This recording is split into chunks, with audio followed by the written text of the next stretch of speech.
ఏమైంది నాకు?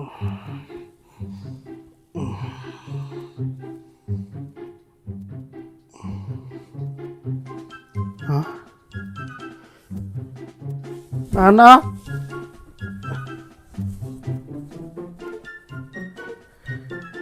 ఏమైంది బేటా? ఏమైంది నాకు? నీకా సూసైడ్ చేసుకుందామని చెప్పి ఎక్స్పైర్ అయిన నిద్ర మాత్రం మింగినావు. అవి బెడ్స్ కొట్టినాయి, నువ్వు బతికి వచ్చినావు. 4 రోజులు కోమాలో పోయినావు. ఏం కాదులే అని చెప్పింది డాక్టరు. అందుకే ఇంటికి తీసుకొచ్చి అనుకోబెట్టిన.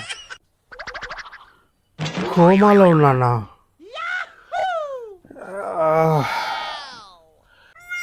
ఇప్పుడే లేచినావు. ఎట్లుంది పెట్టా? అప్పుడు బాగుందా? ఇంకా సూసైడ్ చేసుకోవాల్సిన అవసరం నీకు ఏమొచ్చిందిరా? 5 లక్షలు అప్పు చేసిన. 5 లక్షలు అప్పు ఎట్లా తీర్చాలో తెలియక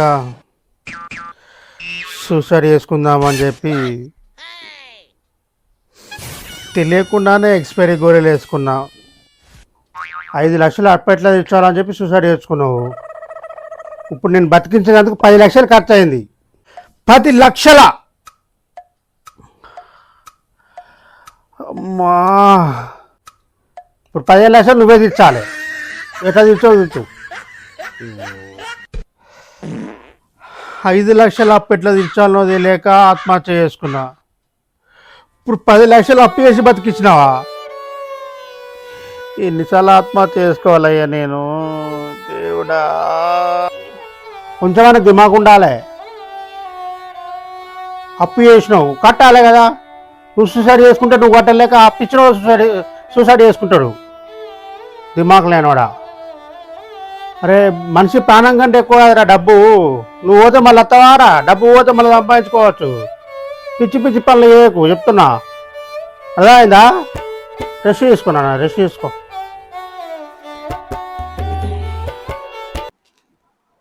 ప్రాణం కంటే విలువైనది ప్రపంచంలో ఏదీ లేదు.